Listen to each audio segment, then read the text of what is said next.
concepción y lo que produjo me trae para acá. La filosofía política posterior hereda ideas que están asentadas en esta concepción y lo que pasó fue que al heredar estas ideas se produjo una desconfianza hacia el poder político por su arbitrariedad. El modelo naturalista se estructura interrelacionando tres nociones básicas que son el estado de naturaleza, el contrato y el estado civil. La transición de uno a otro estado se propone a través del compromiso voluntario de cada uno de los contratados. El estado de naturaleza se refiere por un lado a la situación histórica y por otro al tipo de autoridad política que en cada situación conviene al desarrollo de la burguesía. Se trata de un estado donde los derechos individuales no tienen un resguardo suficiente.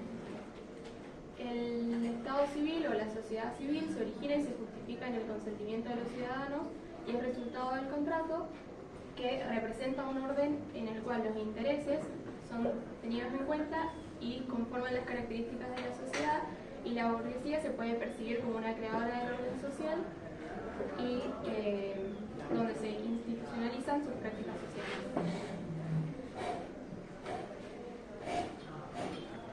Bueno, las teorías contractualistas justifican el nuevo orden social y manifiestan una preocupación por la posibilidad de un uso abusivo de la autoridad política.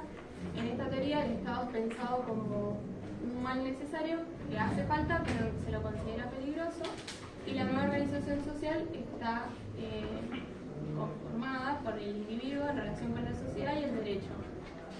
A los individuos se los concibe como iguales independientemente de las contingencias de la existencia de cada cual y necesitan ejercer su libertad sin coacciones en la búsqueda de su propia felicidad.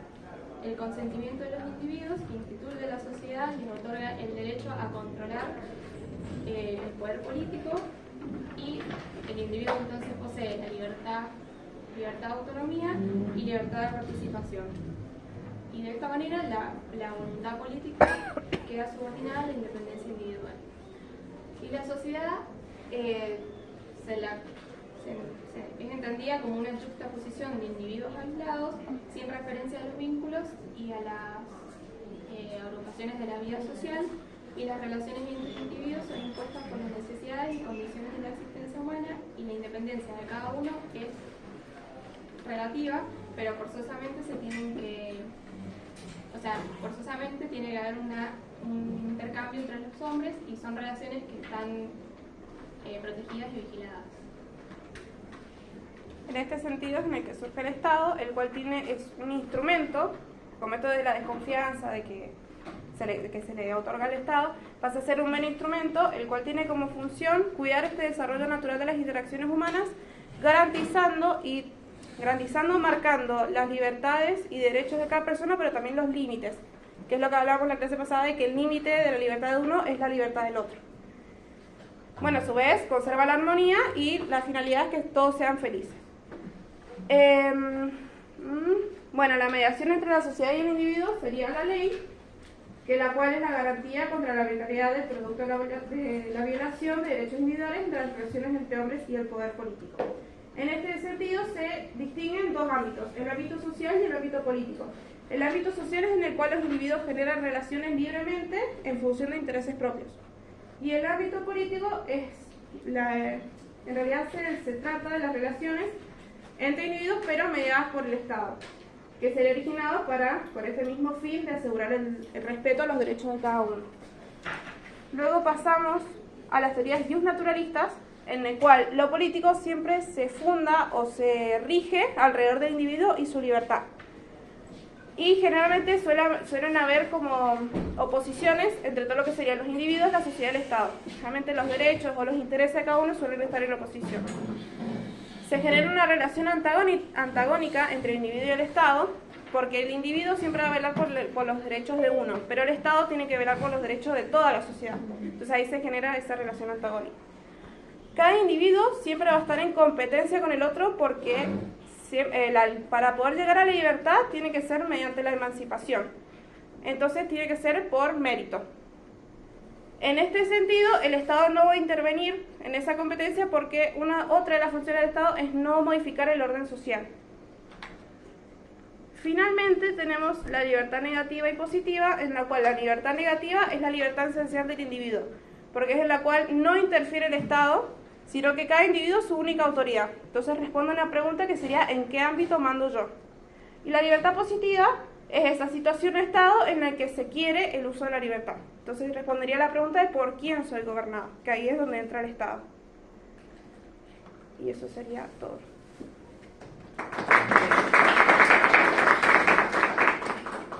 Bueno, ¿alguna pregunta de los compañeros? ¿O algún comentario? ¿O de ustedes mismos? ¿Qué les pareció? Y como que como que pasa que todavía no lo terminamos de entender del todo al texto. Como que cada vez, lo lees, y como que cada vez encontrás cosas nuevas y que vas entendiendo más y otras cosas no, y así. Sí, y que bueno, fue bastante útil para entender el texto la denominación de su explicación. Por eso llegamos justo hasta poder definir la libertad, porque nos faltó como entender esa relación al final. Bueno, muy bien. Muy bien, chicas. Voy a retomar lo que dejaron las chicas abierto y con esto ya voy a cerrar.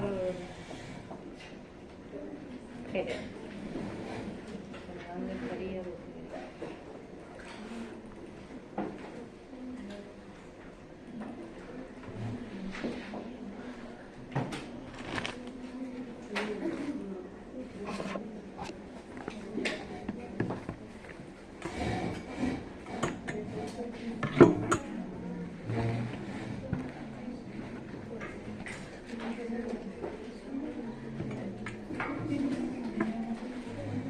Bueno, no había nada, así que lo voy a cerrar. Solamente lo que quedaba pendiente era el tema de la libertad, como decían las compañeras,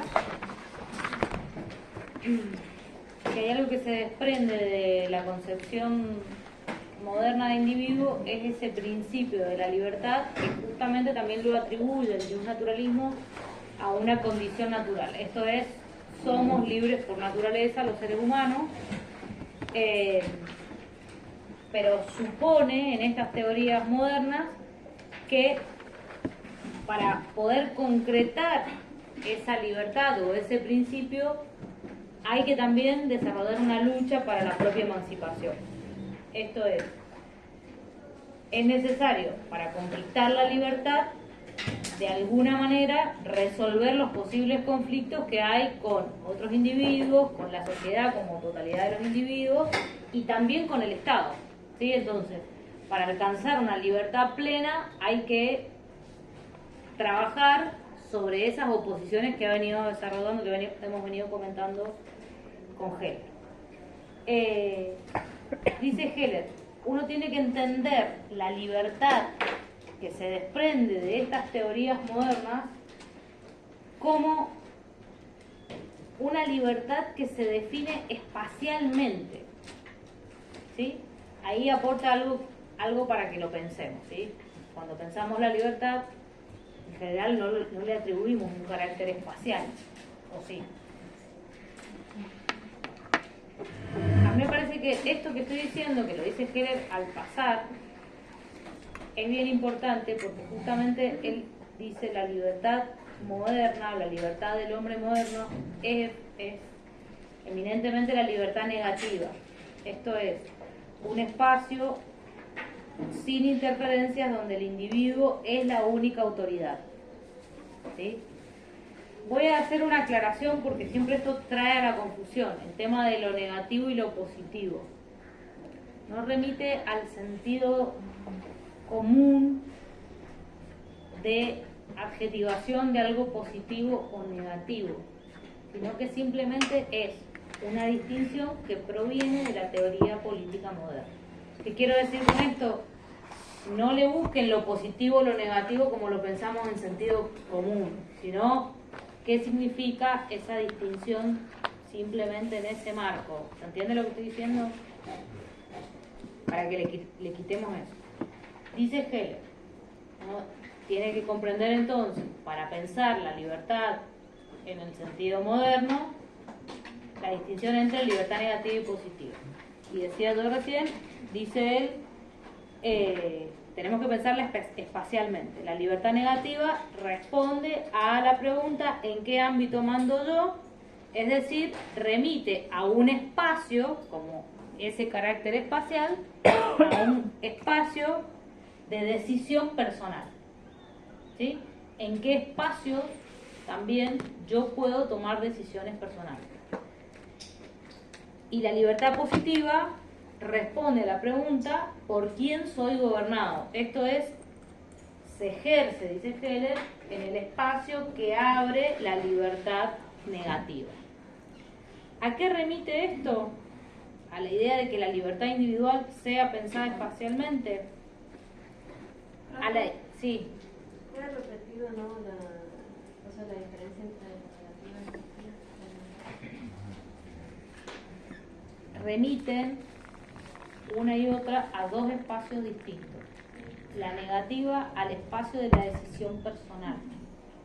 La positiva al espacio que queda abierto por la negativa, pero que es un espacio en el que efectivamente soy gobernado, diríamos por otros, o por regulaciones que establecen otros.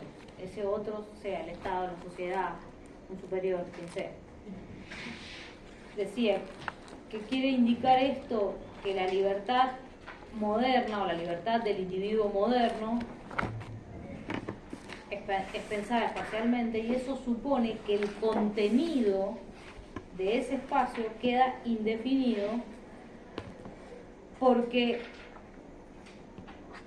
podríamos decir, pretende este modo de definir la libertad, porque pretende, porque busca, porque postula, ¿sí?, que sería importante que nada ni nadie se inmiscuya donde manda el individuo.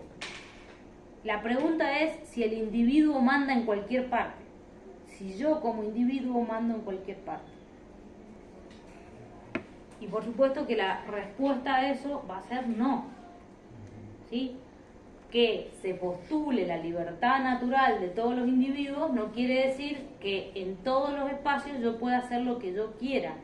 Esto es, yo puedo decir, tenemos un reconocimiento, por ejemplo, de la libertad de circulación en el ámbito público. ¿Sí? Eso es un derecho. Tenemos derecho a circular en el ámbito público. Sin embargo, hay regulaciones sociales que permiten que yo pueda circular, pero que otros también puedan circular, y hay normas, como por ejemplo, no sé, el semáforo, ¿sí?, que regula esa circulación para que no sea anárquica, para que no sea de cualquier modo. Eso, de alguna manera, ¿niega la libertad de circulación? No, pero la regula. ¿Sí? Regula en el ámbito, en determinados espacios hay regulaciones a la libertad. O hay regulación, ¿tengo derecho a la educación? Sí. Pero hay regulaciones, ¿soy libre de estudiar o no estudiar? Y cuando uno es adulto, sí. Pero hay regulaciones para el ejercicio de esa libertad o de esos derechos en libertad que tienen que ver con precisamente esta idea que veníamos mencionando y que mencionaron las compañeras, que en el marco de la teoría moderna el Estado es un mal necesario porque tiene que regular la libertad de los individuos para que todos los otros individuos también puedan ejercer esa libertad. ¿Se entiende? Por lo tanto, no se piensa la libertad de modo irrestricto, de modo ilimitado, de modo total, sino que es una libertad que tiene límites. ¿Se entiende esto que estoy diciendo? Bueno. Y también va a mencionar Heller que En la modernidad hay un gran énfasis puesto en la idea de libertad política y social. Esto es, la libertad individual se define en esos términos como un derecho de cada individuo que debe ser reconocido, esa libertad individual debe ser reconocido como un derecho por la libertad política y social, como libertad política y social. Y eso lo reconoce el Estado. ¿Estamos de acuerdo? O los Estados, mejor dicho. ¿Se entiende esto? Esto era lo único que me quedó pendiente de la vez anterior. Para quienes no han leído el texto de Heller todavía, supongo que nadie, pero por las dudas que alguien todavía no lo haya leído, les recomiendo que lo lean con la suficiente anticipación para no llegar al día del parcial leyendo un texto que tiene cierta complejidad, y que en todo caso, si hay preguntas o dudas, las comentamos en la clase que viene o las comentamos en la consulta. ¿Estamos de acuerdo? Bueno. Profe, ¿me recuerdas las consultas cuándo son? Presencial, bueno, virtual los lunes.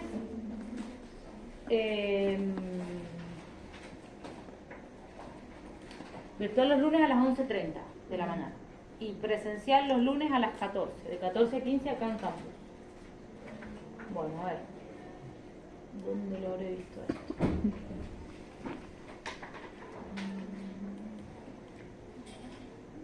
Esperen que entre que estoy dando la vuelta.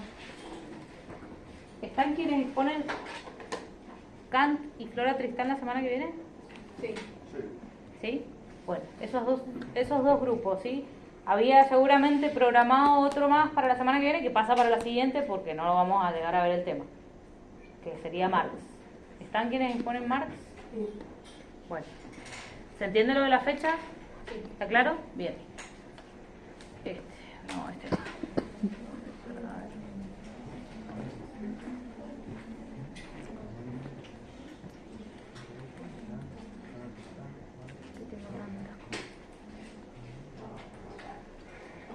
Esta mañana me pensé que tuviera las cosas.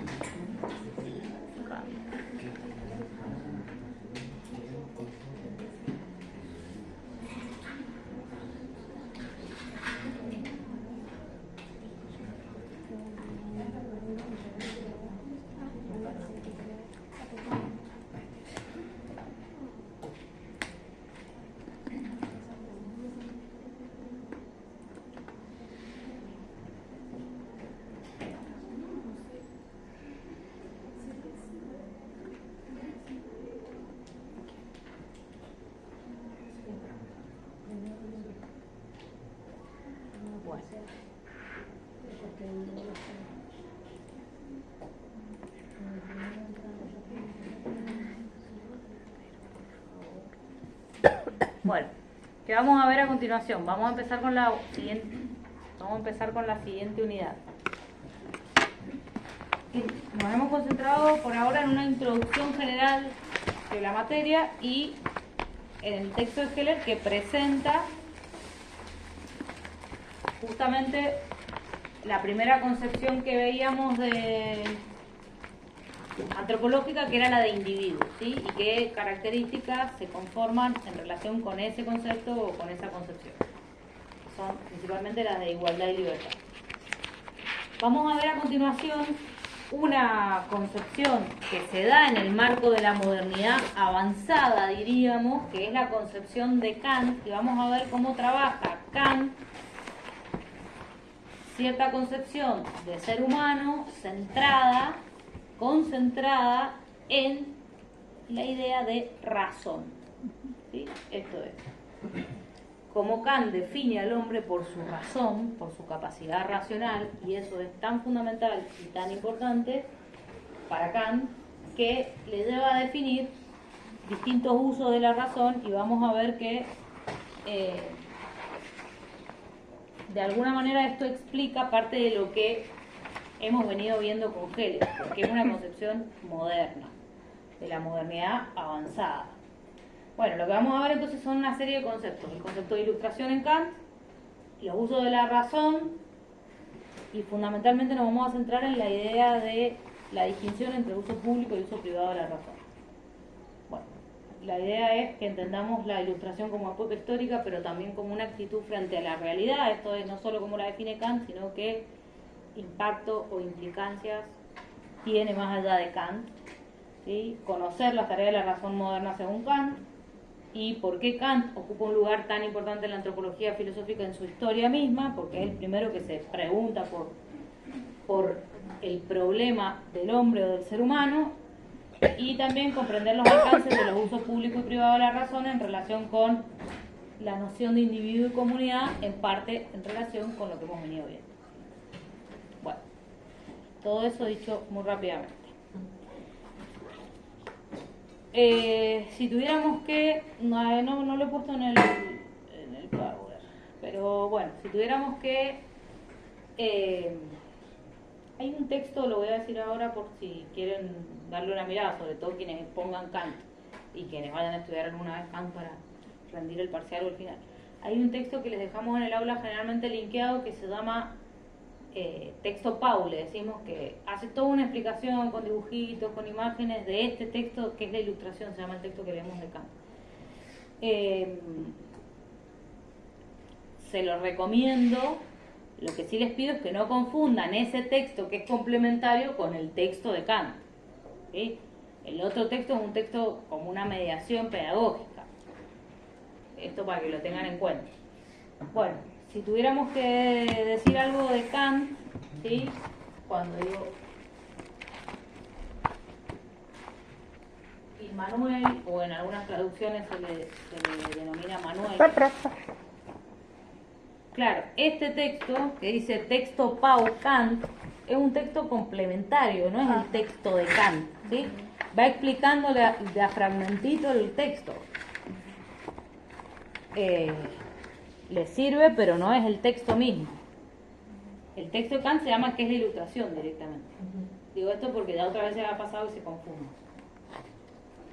Decía, si tuviéramos que decir algo de Kant, bueno, tenemos que tener en cuenta que Kant nace en 1724 y muere en 1804. Por lo tanto, es alguien que vive en el siglo XVIII. ¿Sí? Mañana cumpliría 301 años. Porque nació un 22 de abril. Y detalle importante para retenerlo en la cabeza, ¿vieron?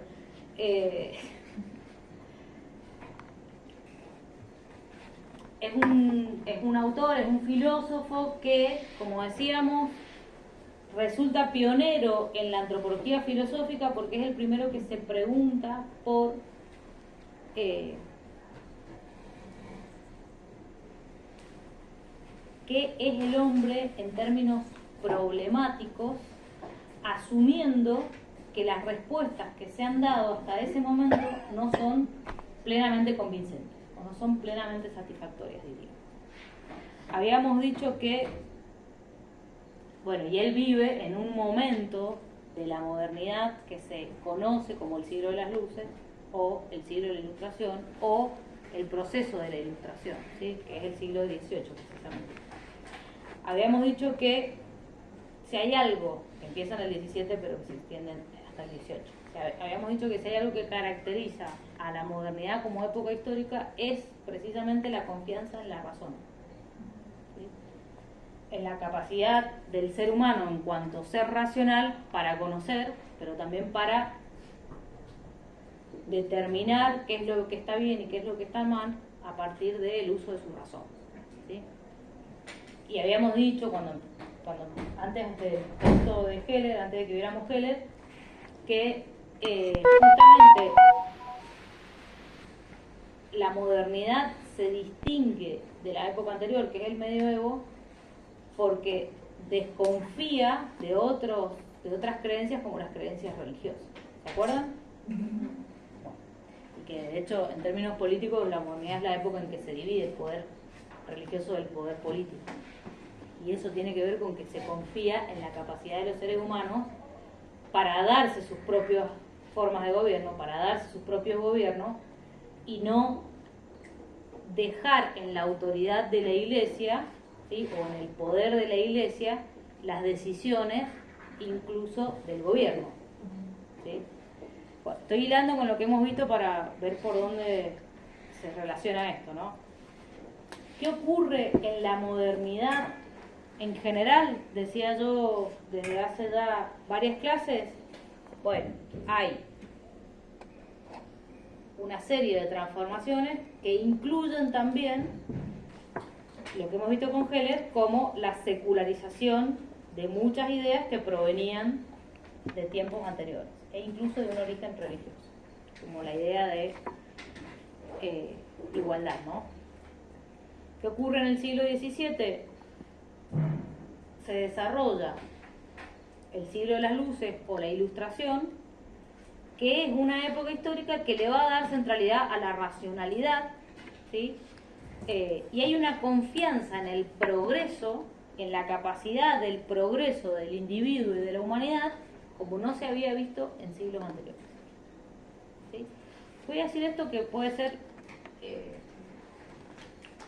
obvio o no. Cuando yo digo que hay una confianza en el progreso, hay que tener en cuenta que esta es una idea moderna, la idea de progreso, ¿sí? Cosa que nosotros tenemos también naturalizada. ¿Se acuerdan que decíamos al principio que la filosofía lo que hace es desnaturalizar? En el sentido de historizar, identificar en qué momento histórico aparece una idea que también mueve a la humanidad de alguna manera, pero que se define de una manera muy específica. ¿Sí? ¿Qué quiero decir? Se confía en las posibilidades de progreso de la humanidad a partir de identificar ciertos avances en materia, diríamos, científica o del conocimiento humano. ¿Sí? Eso con mucha fuerza en el siglo XVII y XVIII. Y también se piensa que es posible no solo el progreso científico, sino humano.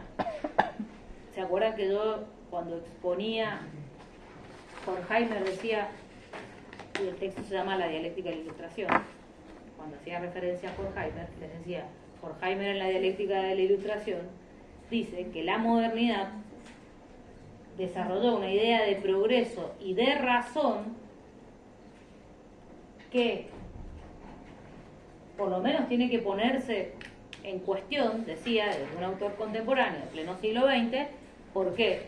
Porque el progreso que prometía la modernidad no fue tal, y el desarrollo que fue en un sentido científico, técnico, no lo fue en todos los sentidos posibles. Jorge me decía, no se avanzó en términos humanos, o en términos de humanidad. ¿Se acuerdan de esto que estoy diciendo o no? Bueno, precisamente es a este tipo de postulaciones que estaba respondiendo Horkheimer, que vamos a ver con Kant. Kant es el gran, diríamos, pensador de la modernidad, que piensa que el progreso científico, técnico y humano depende de la capacidad de la razón, pero no solo depende, sino que es posible por la gran capacidad de la razón humana.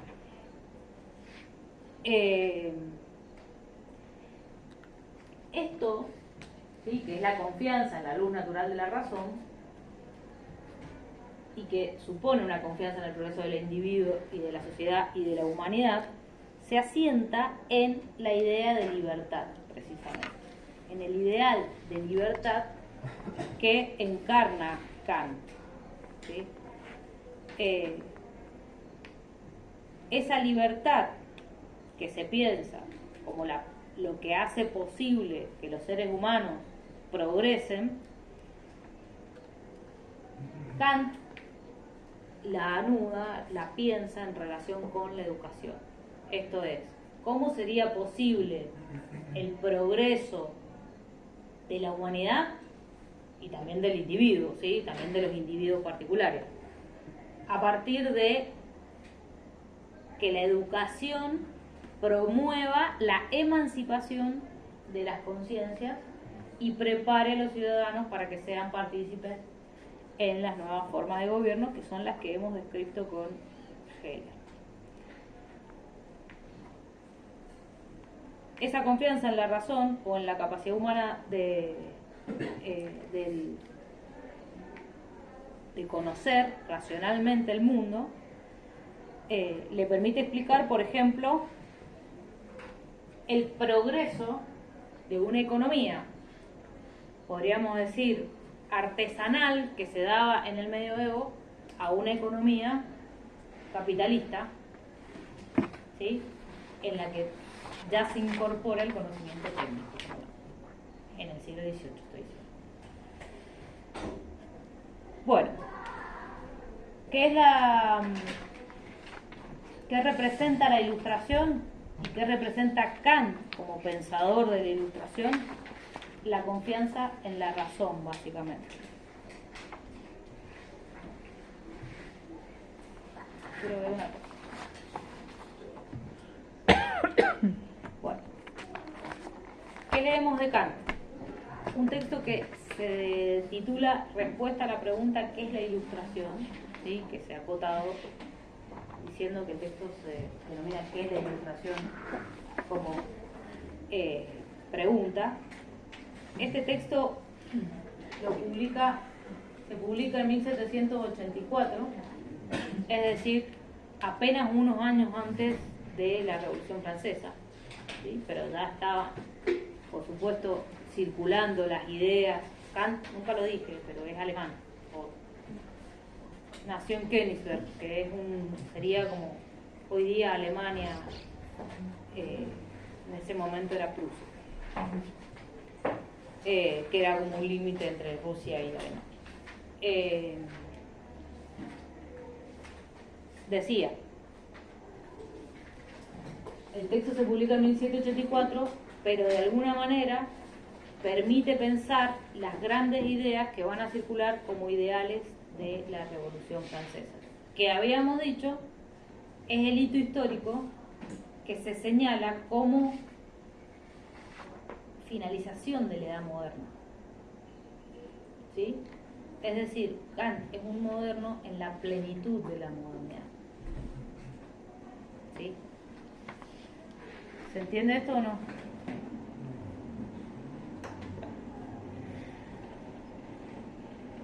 Decimos que este texto es importante porque deja una marca en el proceso de secularización del pensamiento que hemos venido escribiendo con Heller. ¿Qué era la secularización del pensamiento? Modos de redefinir ideas o principios que existían previamente, pero que se redefinen en la modernidad, apelando a las nuevas teorías políticas, históricas, filosóficas, o teorías laicas, no religiosas, ¿sí? Es el proceso de secularización. Kant establece el principio sobre el que se asienta toda la Ilustración. ¿Cuál es ese principio? Dice Kant, pensar por sí mismo, ¿sí? Toda la Ilustración, toda la posibilidad de que la humanidad progrese en base a la educación y en base al uso de la razón, se asienta, se fundamenta en la idea de que cada individuo pueda y puede pensar por sí mismo. ¿Qué significa pensar por sí mismo? Juzgar y poner bajo examen los propios juicios. Esto es, ser capaces de criticar, ¿sí?, nuestros propios pensamientos. Y va a decir Kant, la Ilustración se contrapone a cualquier estado de cultura en el cual los individuos estén determinados por la autoridad de otro. Es decir, ¿cuál es el fundamento de la Ilustración? Pensar por sí mismo. En otras palabras, rechazar la autoridad de otros sobre uno mismo. Ahora, pensar por sí mismo supone, implica y necesita libertad y uso pleno de la razón. Si no, no hay pensamiento. Libertad porque si no, no sería por uno mismo, ¿no? Sino que sería por otro. ¿Pregunta hasta acá lo que estoy diciendo? Entonces, pensar por sí mismo no es lo mismo que hablar de razón. No, razón es una facultad humana o una capacidad humana, diríamos, pensar por sí mismo es la acción que podemos realizar por el uso de la razón. ¿Se entiende? Sí.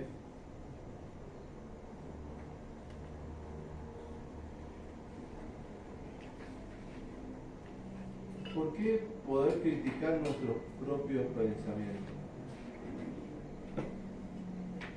¿No es eso? Sí, pero no entiendo la pregunta.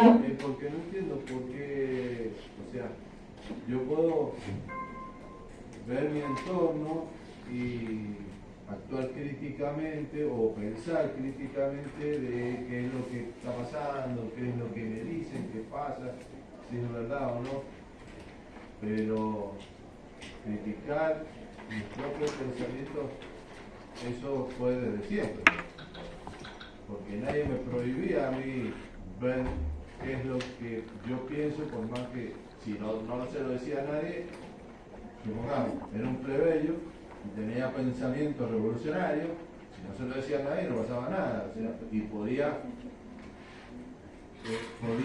elaborar algún pensamiento sobre lo que yo estaba considerando. Eso podía pasar antes, porque a partir de ahora establece que pensar por sí mismo es criticar sus propios pensamientos. O sea, yo pensé que a partir de este momento estaba la posibilidad de hacer una elaboración crítica de lo que pasa en el resto, de lo que dicen los demás. En parte sí. Está bien lo que estás diciendo. Es también criticar lo que pasa alrededor en términos sociales, en términos contextuales, todo lo que uno quiera. Pero también es la capacidad de poder pensar, voy a decirlo, me voy a ir a avanzar el cuento, digamos, y después voy a volver para atrás. ¿Qué es la ilustración para Kant? El ejercicio de la autonomía. ¿Qué es la autonomía? La capacidad de darse su propia ley, gobernarse por uno mismo, pensar por sí mismo y por uno mismo para darse la propia norma y no que otros nos den la norma, que otros nos digan lo que puedo o no puedo hacer. Ahora, ¿cómo puede uno darse la propia ley, la propia norma, mediante el uso de la razón, si no es también teniendo conciencia, para Kant, de cuáles son las posibilidades, límites y condiciones para el ejercicio del pensamiento de uno mismo? Esto es, la autonomía, que es lo que promueve o lo que entiende Kant, mueve la ilustración, ¿sí? Pensar por sí mismo, pensar por uno mismo. Para Kant supone conocimiento de las propias posibilidades, pero también de los propios límites. ¿Sí? No solamente es pensar por sí mismo lo externo, que también lo es, pero sobre todo pensar nuestras posibilidades y límites como sujeto humano. ¿Qué somos? De hecho, bueno, eso lo pensaba decir después, pero uno tiene que identificar en Kant grandes áreas de su pensamiento, ¿sí? A Kant le interesa pensar cómo es posible que el ser humano conozca, ¿sí? Qué capacidades tiene, qué facultades tiene el ser humano que le hacen posible el progreso en términos de conocimiento científico, ¿sí? Y ese es un ámbito, y él se pregunta qué puedo conocer como ser humano. Por eso también es una pregunta por la propia capacidad y los propios límites. Y Kant dice, no puedo conocer cualquier cosa, no puedo conocer todo. Hay cosas que solo las puedo pensar y hay otras que las puedo conocer. Pero eso supone un conocimiento respecto de la propia capacidad de la razón, que está en uno y está en todos, para Kant. Pero supone un ejercicio autorreflexivo, digamos. Lo mismo cuando se pregunta, otra de las grandes preguntas de la filosofía kantiana, ¿qué debo hacer? ¿sí? ¿Qué debo hacer? Supone pensar qué lugar tiene la razón para poder dar respuesta a esa pregunta. ¿Qué debo hacer en términos éticos? Siempre yo digo, un problema ético es ¿qué debo hacer ante esta situación? Veo un niño que está al borde del precipicio y ¿qué debo hacer? ¿Salvarlo o empujarlo? No cabe ni la pregunta. En ese caso lo llevo siempre al extremo para que entendamos la dimensión de la pregunta. ¿Qué debo hacer? Es una pregunta moral. ¿Sí? Para Kant, la respuesta proviene de la razón y eso supone pensar por uno mismo, no esperar a que me digan qué debo hacer, a que otro me diga qué debo hacer. ¿Sí? Si debo matar o no debo matar. Para Kant, esa pregunta es una pregunta también que yo puedo claramente responder mediante el uso de la razón. No sé si te respondí la pregunta, pero va por ahí. Sí, o sea, conocerme y para poder actuar conforme a mi ser, digamos. Sí, conocerme en cuanto sujeto universal para Kant, no en cuanto yo, Aldana Contardi, sino en cuanto ser humano, en cuanto, por supuesto, también en cuanto yo individual, que me llamo tal y tal y que tengo estas características. Pero hablamos más bien del individuo. Pero para Kant, lo importante es atender a esa dimensión de racionalidad que define a cualquier ser humano, a todos y a cada uno. ¿Sí? Podemos elegir, o mejor dicho, podemos estar de acuerdo en que cualquiera que se encuentre en la situación del niño en el precipicio, cualquiera, lo que debe hacer es tratar de salvarlo y no empujarlo, porque apelamos a una racionalidad universal, no a lo que tengo ganas. Para Kant, la pregunta ¿qué debo hacer? No es nunca una pregunta de qué tengo ganas, o qué me gusta, o qué desearía. No, es qué debo hacer, y él dice, bueno, eso lo puedo determinar porque soy capaz de entender que desearía que cualquiera que estuviese en esa misma situación hiciese eso. Que se convierta en una ley universal. El imperativo categórico. Exactamente. Bueno.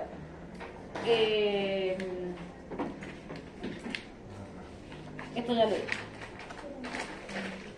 ¿Qué va a decir Kant? Que la razón es la guía de ese nuevo orden social moderno que hemos venido pensando un poco a partir de Hegel.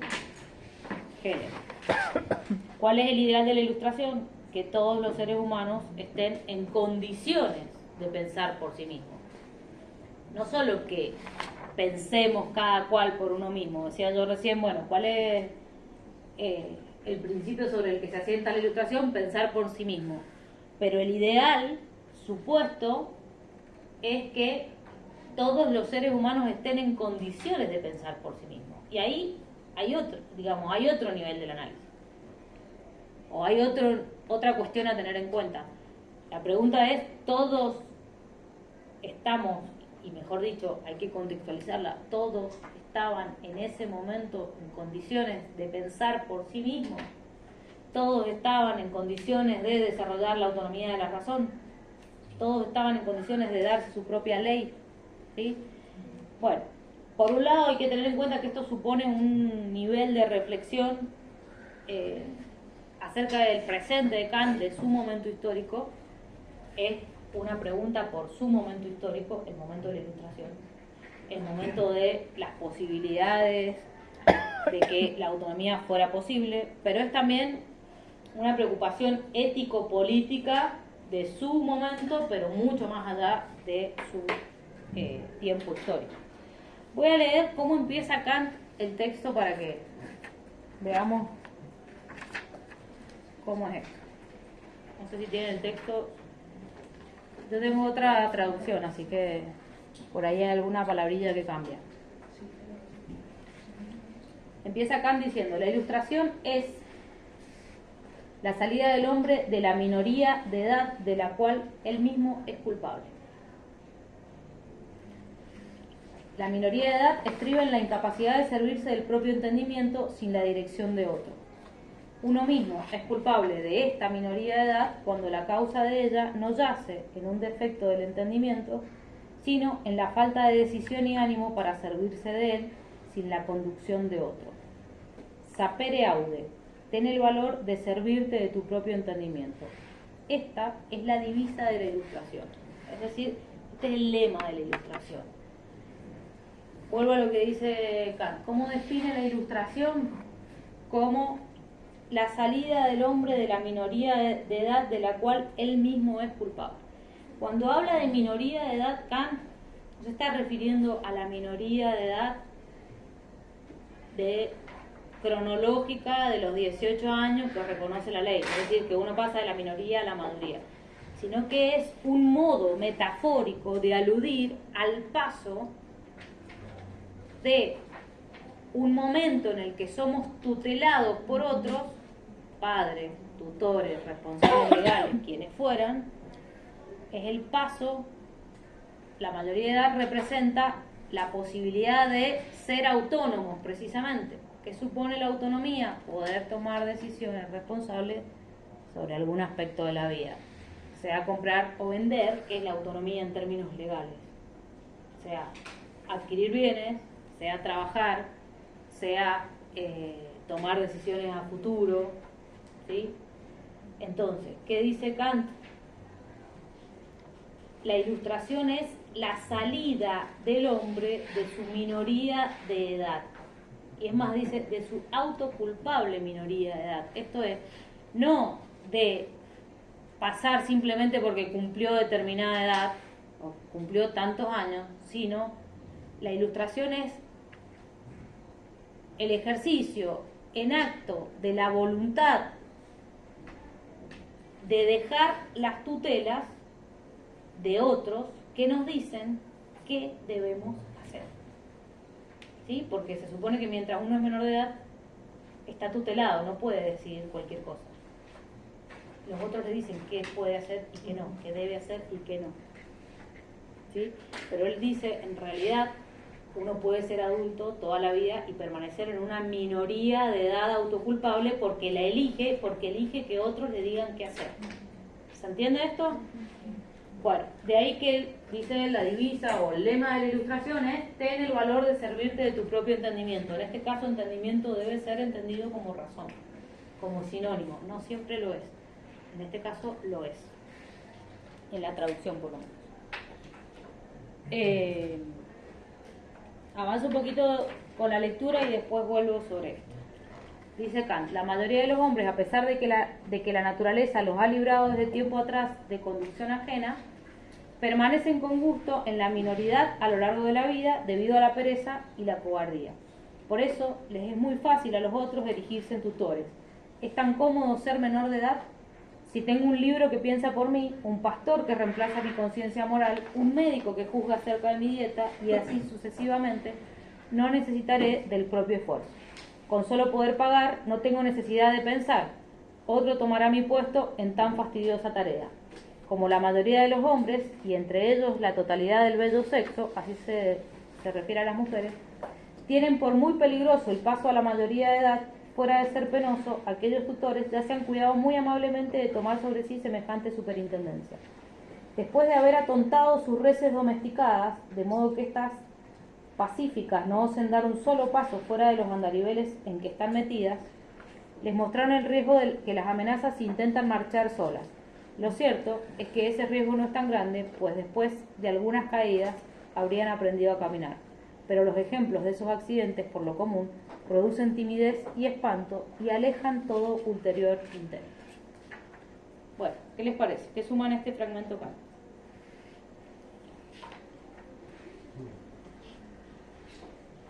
De la primera oración que leí, en esta segunda parte, lo más significativo es que dice: la mayoría de los hombres, a pesar de que la naturaleza les ha librado desde tiempo atrás de la corrupción ajena, permanecen con gusto en la minoría de edad a lo largo de su vida debido a la pereza y a la cobardía. Entonces, Kant dice, el mayor obstáculo para la ilustración o el mayor obstáculo para pensar por uno mismo es ser perezoso o ser cobarde. Esto es, dejarnos guiar por otros simplemente porque es lo más fácil. Entonces él dice, bueno, en la vida moderna, con simplemente pagar, otro me dice qué debo hacer y me ahorra el trabajo de pensar. Y pone ahí varios ejemplos. El del médico que le da la dieta, dice, ¿qué otro? El sacerdote o el pastor que lo orienta moralmente. Profe, ¿en qué página está? Es que yo no tengo la misma... apenas empieza el texto, es el segundo párrafo. Ah, bien. Yo no tengo la misma edición.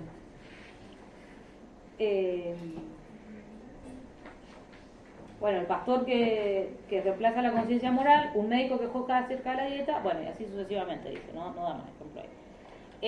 Pero ¿qué significa esto? Que Kant está diciendo, uno se deja llevar por lo que los otros le dicen,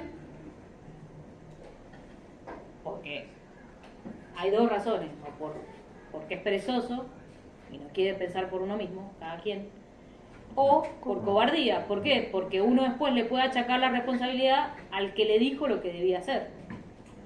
Esto es, bueno, si hice algo mal es porque seguí una orden.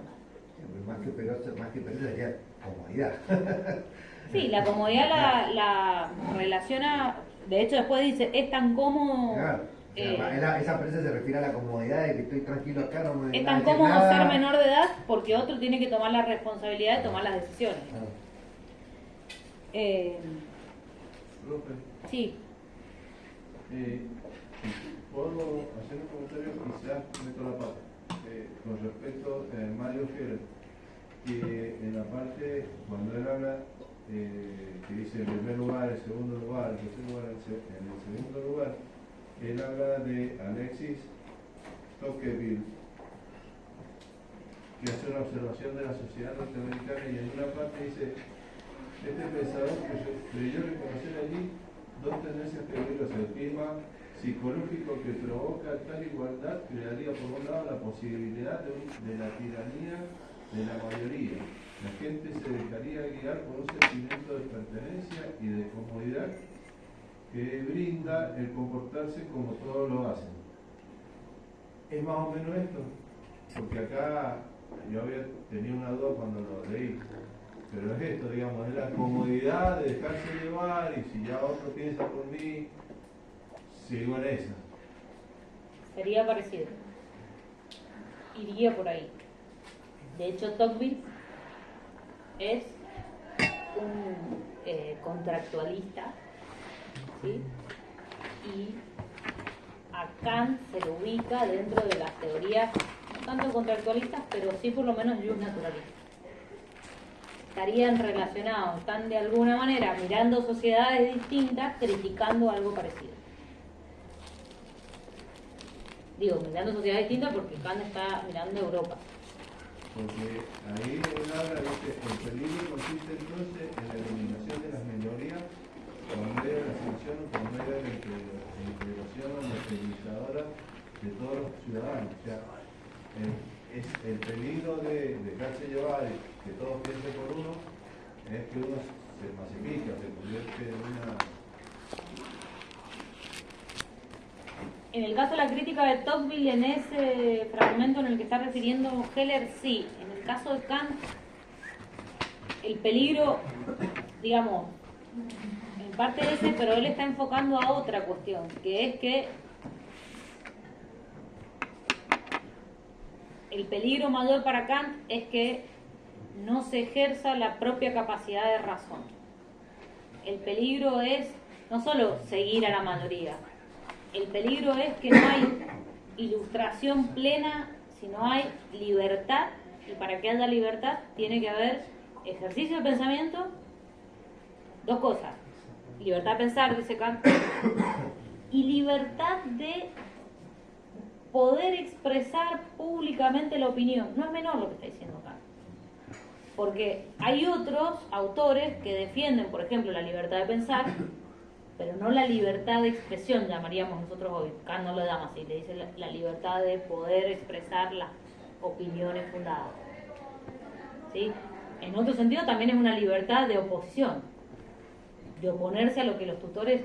Acá yo les leí todo un fragmento que continuaba después de esto que yo decía de la cobardía y la pereza, en el que Kant está haciendo referencia a los tutores, le llama, que dice, están viendo esa actitud de pereza y cobardía de los seres humanos y de alguna manera los tratan de convencer. Pone el ejemplo de las reses, ¿sí? Son las vacas básicamente, los animales que se desvían de su no me sale de su tropa, voy a decir, de su manada, de su rebaño, si son ovejas, y que dice, bueno, tengan cuidado porque el que se sale del rebaño, el que se sale de la manada, el que toma las decisiones por sí mismo, puede tropezar y caer. Entonces dice Kant, bueno, en realidad está la parte de la pereza y la cobardía y está también la inteligencia de los, en otras traducciones dice preceptores, o de los tutores, o de quienes se erigen como tutores, que son capaces de amedrentar a quienes quieren valerse de su propio entendimiento. ¿Sí? Y vieron que dice Kant, bueno, lo que acabo de leer, después de algunas caídas habrían aprendido a caminar, pero los ejemplos de esos accidentes por lo común producen timidez y espanto y alejan todo ulterior intento de ser libre. Es decir, ¿qué está diciendo Kant con todo esto? Los que se erigen como tutores también utilizan métodos mediante los cuales nos convencen de que ser autónomos no solo es difícil, sino que es riesgoso. ¿Sí? De que pensar por uno mismo es riesgoso.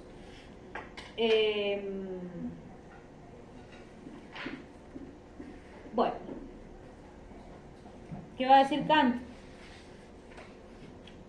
A cada hombre le es bastante difícil salir de la minoría de edad.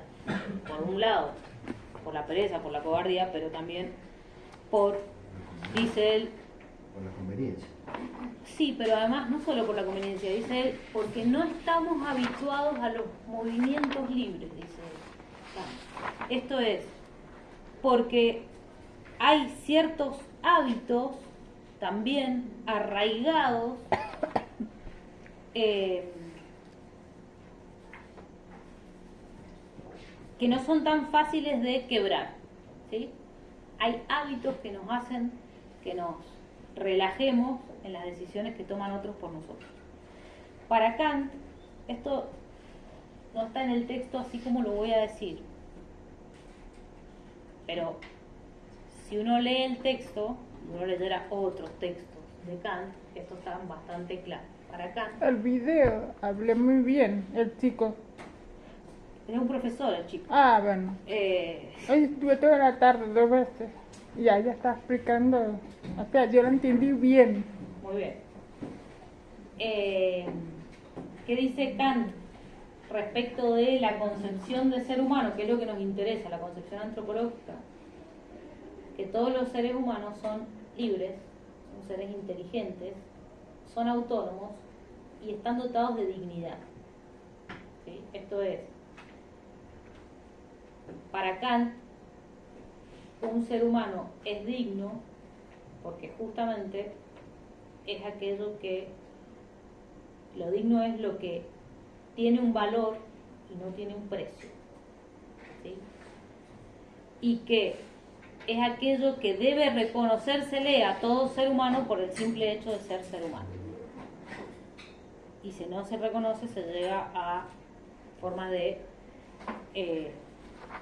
violencia o de coerción. Para Kant, una sociedad justa, que es a la que apelaría o la que buscaría la ilustración, es una sociedad que valora la dignidad humana, ¿sí? Cuando hay relaciones sociales equilibradas, hay una sociedad justa. ¿Qué pasa cuando las relaciones sociales no son equilibradas? Y lo que ocurre es que los seres humanos son movidos por poderes externos, ¿sí? O son heteronormados, no autónomos, dirigidos por otros, por una tutela exterior. Perdón, profe, él se refiere mucho a los grillos. ¿A qué da pie con los grillos que siempre están... Grilletes. Grillos y grilletes habla él mucho en el... No, pero es que la traducción dice grillos y yo lo entiendo como grilletes. ¿Sí? Fíjate porque por eso le yo en preguntaba. algún lugar lo marco, dice, por no estar habituado a los movimientos libres, quien se sacudiera esos grillos quizá diera un inseguro salto por encima de alguna estrechísima zanja. Claro, por eso quería preguntar. Para mí se refiere más a grilletes y la traducción es mala. ¿Se entiende?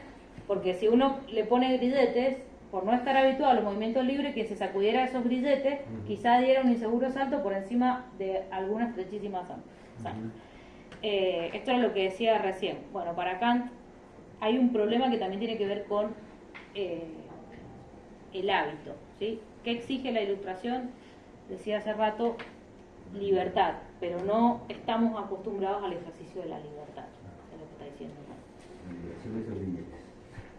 Bueno, después todos esos párrafos que estaban mencionando el compañero son tremendos para mí, porque incluso llega a decir... Sí, que además marca pautamente la ideología de... Sí, que el público puede alcanzar la Ilustración, pero muy lentamente, y que en general la masa está privada de pensamiento. Eso dice Kant. Para esa Ilustración solo se exige libertad, y por cierto la más inofensiva de todas las que llevan tal nombre, a saber, la libertad de hacer uso público de la propia razón, dice Kant. Acá viene lo más complejo, en realidad es muy simple para mí, pero no sé por qué cuesta tanto, de la distinción kantiana. ¿Qué va a decir Kant? Para que sea posible el ejercicio de la Ilustración o de la libertad, es necesario el uso público de la propia razón. Voy a leer un fragmento del texto. Dice Kant: por todos lados encontramos limitaciones de la libertad, pero ¿cuál de ellas impide la Ilustración y cuáles por el contrario la fomentan? He aquí mi respuesta: el uso público de la razón siempre debe ser libre, y es el único que puede instaurar la Ilustración entre los hombres. El uso privado, en cambio, puede ser con frecuencia severamente limitado, sin que se obstaculice de un modo particular el progreso de la Ilustración. Entiendo por uso público de la propia razón el que alguien hace de ella en cuanto docto ante la totalidad del público de lectores. Llamo uso privado de la razón aquel que se le permite al hombre dentro de un puesto civil o una función que se le confía. Ahora bien, en muchas ocupaciones concernientes al interés de la comunidad son necesarios ciertos mecanismos por medio de los cuales algunos de sus miembros se tienen que comportar de modo meramente pasivo para que mediante cierta unanimidad artificial el gobierno los dirija hacia fines públicos o al menos les impida la destrucción de esos fines. Como es natural, en este caso no es permitido razonar, sino que se necesita obedecer, dice Kant. Retomo lo que estaba diciendo. ¿Qué dice Kant? Para hacer ejercicio de la Ilustración es necesario el uso público de la razón. Y va a decir Kant, yo voy a distinguir el uso público de la razón del uso privado de la razón. ¿A qué remite el uso público? Aquel que hace una persona en cuanto, dice él, docto. ¿Qué significa esto? En cuanto especialista en un tema, en cuanto letrado, diríamos, en otro sentido. Es un uso que es enteramente libre, que es ilimitado, al que todos deberíamos tener acceso, y dice, es autónomo y es el único que puede instaurar la Ilustración. Ahora, dice, lo tengo que distinguir del uso privado. ¿Cuál es el uso privado de la razón? Aquel uso de la razón que yo puedo ejercer cuando ejerzo un cargo civil o una función. Y después pone una serie de ejemplos, ¿sí? Lo voy a sintetizar algunos de los ejemplos. Dice Kant. Bueno, por ejemplo, un religioso, llamémosle sacerdote, pastor, el que fuera, ¿sí? puede tener un ejercicio privado de la razón que es limitado y que está circunscripto a una función, por ejemplo, cuando está dando el sermón. En ese ámbito, cuando ejerce una función, el uso de la razón y el uso de la libertad, diríamos, es limitado, porque no puede decir cualquier cosa, ¿sí? Él no puede ir contra la institución o el organismo, o como le quieran llamar, que le asigna esa función. En ese marco, en ese contexto, su uso de la razón es limitado. Ese es el uso privado de la razón, está circunscrito a una función. Pero dice Kant, puede, si es un especialista, vamos a poner un ejemplo muy concreto, el tema del celibato en los religiosos. Él, mientras da el sermón, no puede ir contra el celibato, que es algo todavía defendido en cierto marco religioso.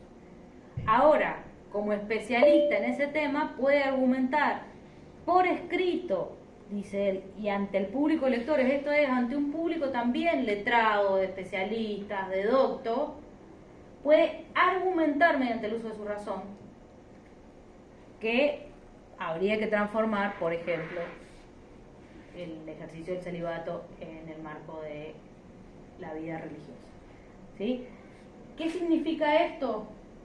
Que para Kant hay un tipo de ejercicio de la razón al que le llama público que es enteramente libre, porque no está limitado por la función, pero que no en cualquier espacio, y retomo el tema de la libertad entendida espacialmente, no en cualquier espacio tenemos libertad ilimitada para decir o hacer lo que queramos. Para Kant hay espacios donde, de acuerdo a la función, tenemos que obedecer. ¿Sí? Por ejemplo, podemos pensar un ejemplo actual, siempre con cuidado cuando uno trae algo de otro tiempo a la actualidad. Yo puedo decir y hacer cualquier cosa mientras ejerzo mi función docente en una universidad pública. No, mi función es tal y tal, ¿sí? Para Kant, incluso, ojo, para Kant, según Kant. ¿Puedo hacer y decir cualquier cosa? No, yo me tengo que limitar a mi función. Ahora, ¿puedo, como especialista en temas de educación, decir la educación está mal por esto, esto y esto, esto? ¿Y argumentar por escrito? Sí. Dígame, licenciado. Gracias. Licenciado, por ejemplo, el ESI, ¿cierto? Como docente, cuando hay que enseñar ESI, uno tiene que enseñar y no tendría que dar su opinión sobre si corresponde darlo o no, y después puede hacerlo si en el uso público, a través, o sea, en el aula uno no puede omitir opiniones si está bien o no enseñar Ahora sí, eso sería así. recién te había ido al revés. Ajá. Y sí puede uno hacer un escrito y argumentar su pensamiento, por ejemplo, a la Dirección General de Escuelas. Sí. En la norma actual, digamos, en la actualidad, en el marco de lo que te corresponde dar, en el uso privado de la razón, lo tenés que dar. ¿Sí? Independientemente de tus creencias, de tus teorías, podría mandar un reclamo a la Dirección General de Escuela. Me río porque es como si alguien fuera a leer algo en la Dirección General de Escuela, no lee ni los reclamos de cuando hacen mal. Por ejemplo, ahora que hacen jornada, en la jornada uno podría expresar su pensamiento. Mirá, la verdad que yo no... Expresarlo por fuera te va a ser más efectivo que Yo lo que, o sea, esto, ahí voy a expresar mi crítica porque yo no estoy tampoco tan de acuerdo con Kant, pero aunque a lo mejor ustedes crean que me excedo mi función. yo creo que las jornadas desde hace mucho tiempo, tal vez un prejuicio, tienen el sentido contrario, que es bajar línea, lamentablemente.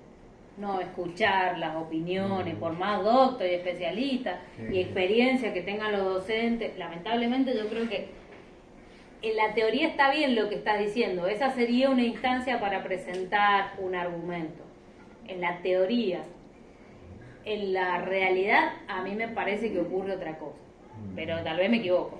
Yo solamente lo ponía así como un ejemplo de la actual, Sí. de uso público y uso privado, ¿no? Sí, está bien, igual está bien lo que dijiste de la ESI y está bien de pensar los mecanismos, porque dice Kant, en realidad, si en las instituciones incluso solo nos mantuviéramos en el orden del uso privado, las instituciones no mejorarían, no avanzarían, no progresarían.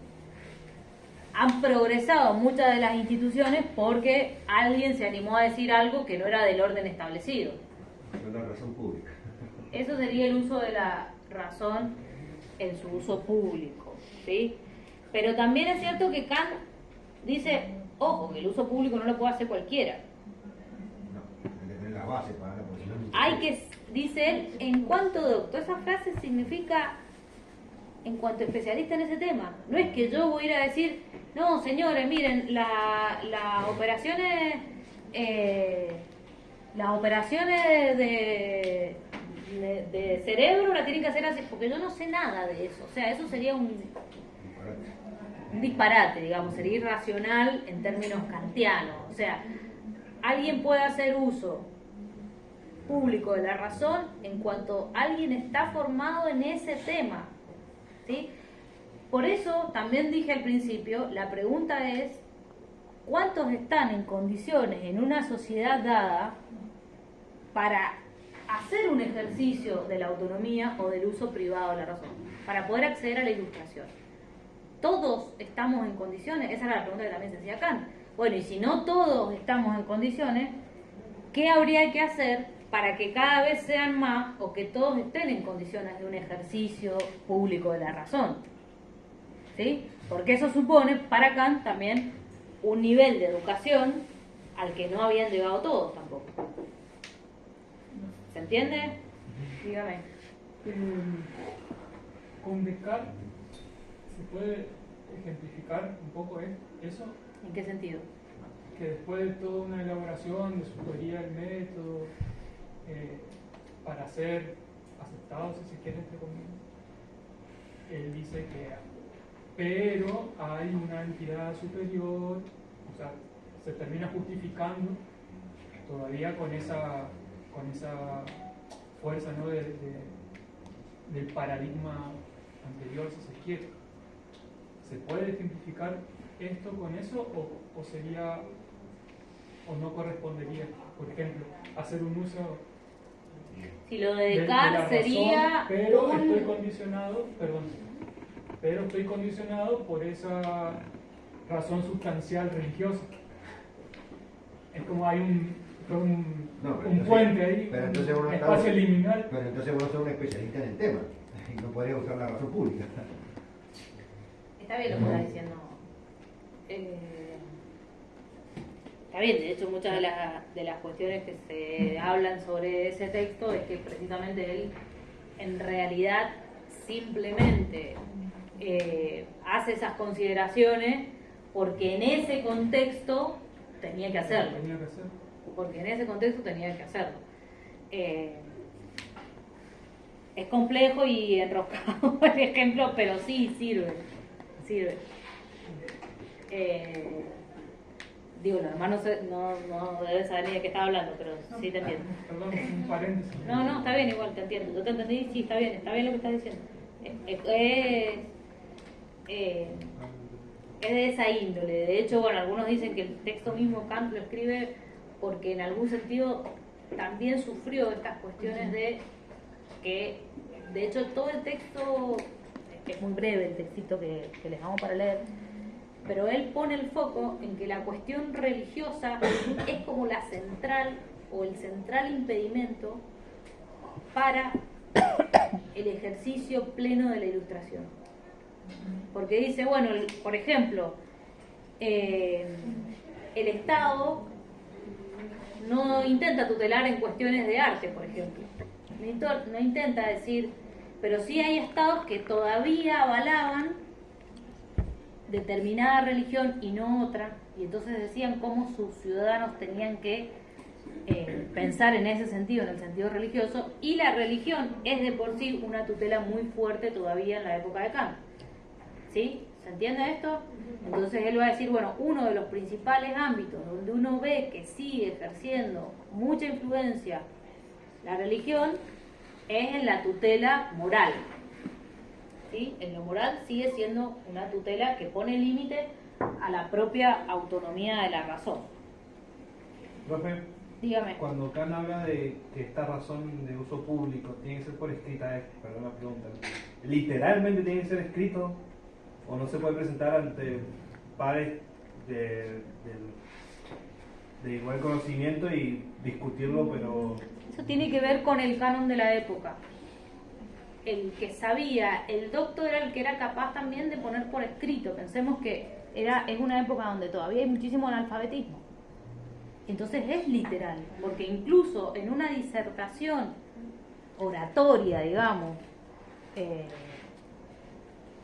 quienes presentaban sus argumentos los llevaban escritos. Los tienen que tener escritos. No es, volvemos al mismo caso. Eso supone ya una mediación. Uno puede estar de acuerdo o no puede estar de acuerdo. Pero hay una degradación en términos de valoración del ámbito de la oralidad simple. ¿Sí? La escritura es lo que fija, lo que norma, lo que ordena, y es el ámbito del reconocimiento de la cultura, del oculto. El elemento culto de la población es el que sabía leer y escribir, no es el que no sabía leer y escribir. Y no solamente es leer y escribir bien, de acuerdo a la norma, en el lenguaje culto, hasta Descartes, un poco antes de Kant. Además, incluso todavía en Europa, que tenían sus propias lenguas, la obligatoriedad era escribir en latín. Era la lengua culta todavía. Entonces, hay algo de ese orden todavía en Kant. Ahí sí es literal. Porque fíjate que dice, por escrito entre un público de lectores. Yo lo entiendo así. Y entiendo que tiene que ver con ese contexto muy de hace 300 años. O 200 y tantos años. ¿Alguien quería decir algo por detrás? ¿Levantaron la mano o no? ¿Alguien se movió nada más? Bueno.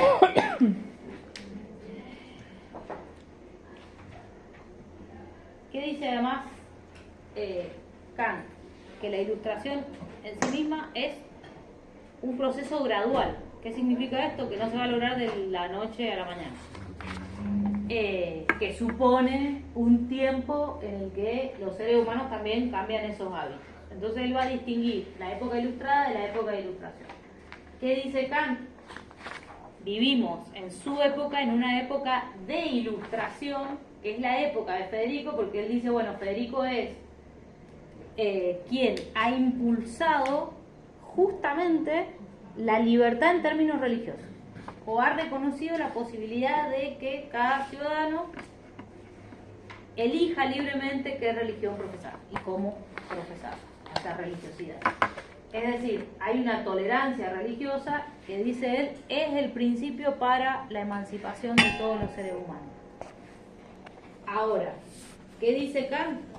No vivimos en una época ilustrada, porque una época ilustrada sería aquella en la cual todos y cada uno podría ejercer el uso de la razón o la libertad plenamente. Y eso no ocurre, dice Kant, todavía.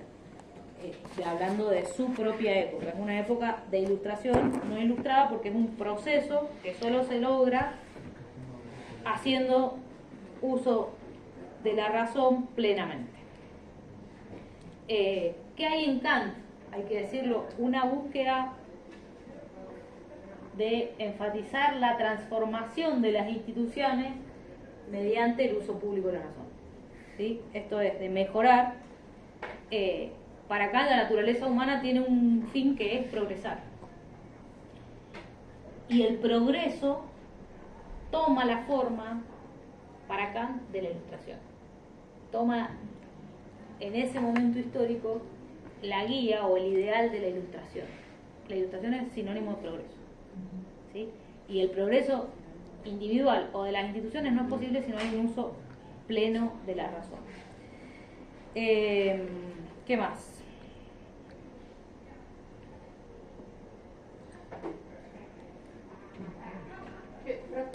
Sí. ¿Puede volver a la anterior frase?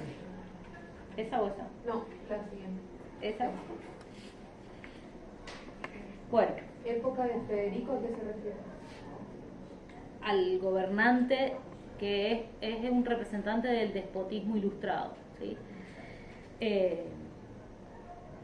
¿Qué significa? ¿Qué es la época de Federico? La época que vive Kant, ¿sí? Que está reinando en ese momento. ¿Qué significa la idea de para Kant, príncipe ilustrado, que rompe las tutelas religiosas y que promueve la tolerancia religiosa que viene dictada por la razón? Tengamos en cuenta que el marco, cuando Kant habla de la religión, está pensando en la doctrina protestante, no está pensando en el cristianismo católico, ¿sí? Justamente el protestantismo se caracteriza, en realidad él era pietista, pero se caracteriza por ejemplo, en términos de interpretación de la Biblia, por promover la libre interpretación, es decir, que cada uno puede interpretar libremente la Biblia, cuestión que no está avalada en el catolicismo. En el catolicismo hay una interpretación de la tradición de cómo debe ser interpretada la Biblia. ¿Sí? ¿Cómo? Es por conveniencia. A ver, la Biblia toda la vida ha sido interpretada según quién la interprete, qué religión la interprete, va por un lado para otro. O sea, siempre ha sido. Toda la historia de la Biblia, desde que se fue escribiendo. Además, la escribieron según cierto punto de vista. Eso lo dejo a tu responsabilidad.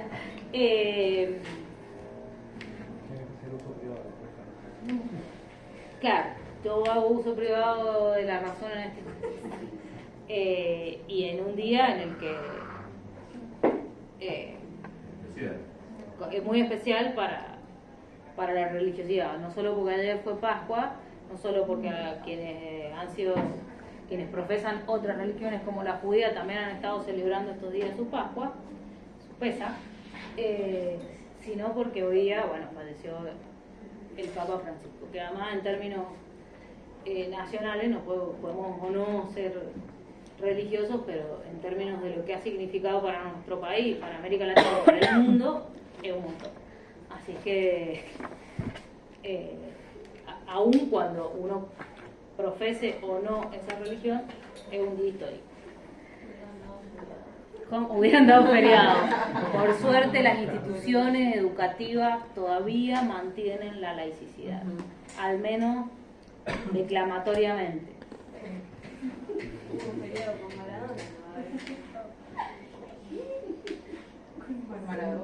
No hubo feriado con Maradona, me parece. Sí, hubo duelo, 3 días. Pero duelo no es feriado. Duelo no es feriado. También la semana entera. Acá también la semana de duelo nacional, pero sin fase de actividades. Pero duelo. Claro, de duelo. Bueno, sí. Otra cosa. Bueno, sí, eso será otra cosa. Duelo no es feriado. Bueno, incluso eso, una figura pública de gran envergadura. Así, una figura pública de gran envergadura. Con la que uno puede acordar o no puede acordar. Pero es una figura pública que además ha estado en el centro del poder mundial. Pues reconozcamos. Bueno, algo súper importante, porque acá siempre se nos hace lío. Kant distingue, dije yo, el uso público del uso privado de la razón.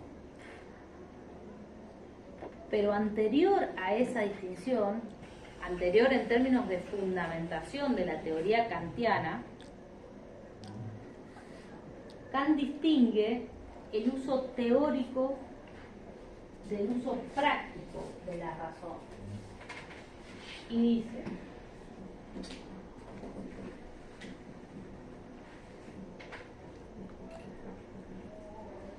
el uso teórico es aquel que se aplica, es un uso de la razón que se aplica cuando conocemos algo, cuando conocemos en términos de conocimiento científico, diría, para aclararlo. ¿Sí? Esto es, el uso teórico responde para Kant a la pregunta: ¿qué puedo conocer?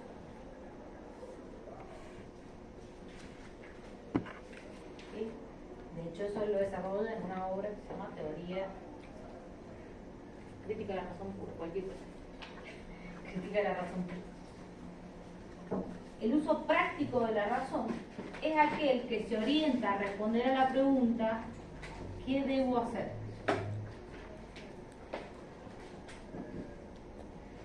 Dentro del uso práctico, él distingue el uso privado que hemos visto y el uso público de la razón. ¿Sí? Que es la distinción anterior que él elabora, explica en el texto este que se llama Respuesta a la pregunta que quiero hacer. Porque justamente el uso práctico es el que me permite orientar la acción, el obrar, el ámbito ético-político. Este es un ámbito teórico, de puro conocimiento teórico, diría. ¿Sí? Dice Kant, toda la filosofía se orienta a pensar tres grandes preguntas: ¿qué puedo conocer? ¿Qué debo hacer? ¿Y qué me es posible esperar? Dice Kant. Y estas tres preguntas, ¿o qué puedo esperar? Bien. Estas tres preguntas se resuelven para Kant en una sola. Dice, la pregunta filosófica por antonomasia es: ¿qué es el hombre? Por eso yo decía, ¿qué es el hombre? ¿Qué es el hombre? Entonces, por eso yo decía, bueno, Kant es un pensador que no se ve nada, lo que no sepa que escribo si no se ve nada. Kant es un pensador paradigmático para pensar la irrupción de la pregunta de la antropología filosófica. Ahora tomamos una vía para responder qué es el hombre, porque tomamos la distinción entre uso práctico público y uso práctico privado de la razón. ¿Sí? Pero para Kant, la posibilidad de la autónoma realización del hombre es necesaria de ser distinguida entre el uso teórico y el uso práctico. ¿Sí? ¿Cuáles son los fines? La autonomía en el conocimiento o la autonomía en la praxis moral, o diríamos ético-político incluso. Que eso supone pensar las instancias normativas en términos intersubjetivos, es decir, de los sujetos con los sujetos. ¿Qué me parece que es importante? Atender a la idea de que la razón práctica es para Kant,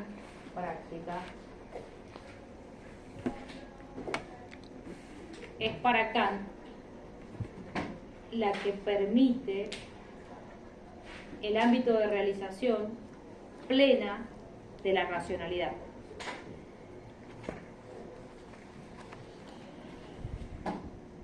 Ahora, El ámbito de la realización plena de la racionalidad. Ahora, ¿qué va a decir Kant? La ilustración es, entre comillas, sinónimo de emancipación. ¿Sí? ¿Qué es pensar por sí mismo? El ejercicio de la autonomía. ¿Qué es el ejercicio de la autonomía? Emanciparse. Ahora, lo piensa en términos individuales y como efecto del uso de la razón. Esto, que es una cosa obvia según lo que vengo diciendo, vamos a ver que cambia en otros autores que van a pensar que la emancipación, ¿sí?, tiene otro carácter o no se circunscribe al ámbito del ejercicio de la razón, y sobre todo al ejercicio de la razón fundado en la libertad individual, como he venido mencionando. ¿Se entiende esto que digo? ¿O no? ¿Alguna pregunta? ¿No? Bueno, vamos a un recreo y después seguimos. Seguimos contando, empezamos.